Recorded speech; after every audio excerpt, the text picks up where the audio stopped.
जय हिंद दोस्तों, मेरा नाम है अस्पान शाह।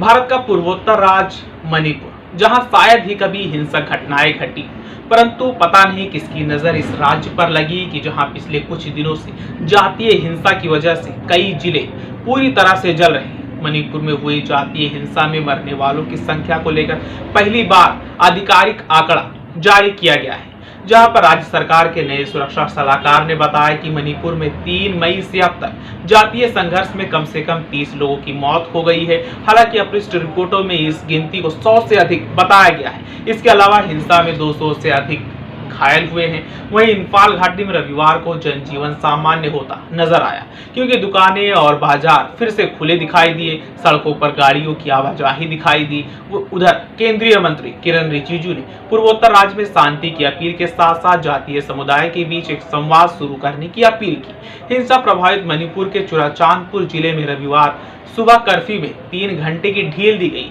इस दौरान लोगों ने दवा और भोजन जैसी आवश्यक वस्तुएं खरीदी।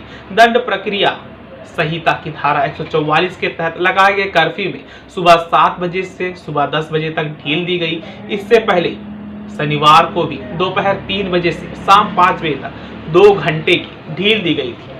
वहीं मणिपुर में हिंसा को रोकने के लिए बुलाई गई भारतीय सेना और असम राइफल्स ने अब तक लगभग 23,000 नागरिकों को सफलतापूर्वक बचाया है और उन्हें ऑपरेटिंग बेस में ले जाया गया। भारतीय सेना का एक बयान रविवार को आया, जहां पर बयान में कहा गया है कि बचाव अभियान शुरू होने के बाद से हिंसा की कोई बड़ी घटना नहीं घटी। इसके परिणाम स्वरूप कर्फ्यू के 2 घंटे में ढील दी गई है, जो अब तक चुराचांदपुर में सुबह 7 बजे से 10 बजे तक दी गई थी। दोस्तों, हम आपको बता दें कि मणिपुर के कुल आबादी में मेहती समुदाय करीब 53% है और ज्यादातर इंफाल घाटी में रहते हैं। आदिवासियों में नगा और कुकी शामिल हैं और आबादी में इनकी संख्या करीब 40% और ज्यादातर पहाड़ी जिलों में रहते हैं। इस बीच असम राइफल्स की एक टुकड़ी को इंफाल में सभी नगा छात्रों को रविवार को वापस कोहिमा ले जाने के लिए चुनिंदा जगहों से एकत्रित करने का निर्देश दिया गया। अधिकारियों ने बताया कि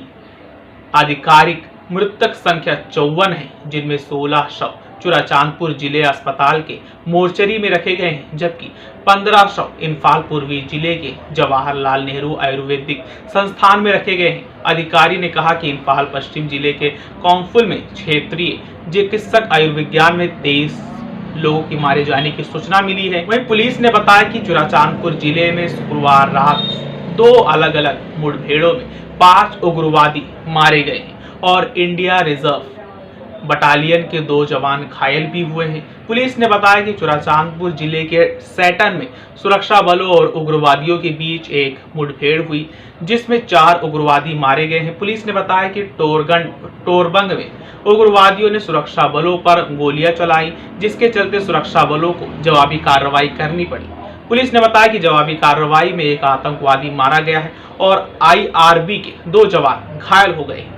एक रक्षा प्रवक्ता ने बताया कि सेना ने चुराचांदपुर, मोरैया, कामचिंग और कापगोपकी जिलों को पूरी तरह से कंट्रोल में ले लिया है। अब हम आपको बता दें कि मणिपुर में हिंसा क्यों बढ़ी। दरअसल मणिपुर में बहुसंख्यक मेहती समुदाय की उसे अनुसूचित जनजातीय ST का दर्जा दिए जाने की मांग के विरोध में all tribal student union Manipur की ओर से बुधवार को आयोजित आदिवासी एकजुटता मार्च के दौरान चुराचांदपुर जिले के तोरबंग क्षेत्र में हिंसा भड़क गई थी। नगा और कुकी सहित अन्य आदिवासी समुदाय की ओर से इस मार्च का आयोजन मणिपुर हाईकोर्ट की ओर से पिछले महीने राज्य सरकार को मेहती समुदाय की ST दर्जे की मांग पर 4 सप्ताह के भीतर केंद्र को एक सिफारिश भेजने का निर्देश देने के बाद किया गया था। पुलिस के अनुसार तोरबंग में मार्च के दौरान हथियारबंद लोगों की भीड़ ने कथित तौर पर मेहती समुदाय के सदस्यों पर हमला किया, जवाबी हमले किए, जिससे पूरे राज्य में हिंसा भड़क गई। दोस्तों, ऐसी ही खबरें देखने और जानने के लिए सासपान ऑफिशियल चैनल को सब्सक्राइब करें, लाइक करें, फॉलो करें और हाँ, हम फेसबुक पर भी हैं, वहां पर भी फॉलो करें।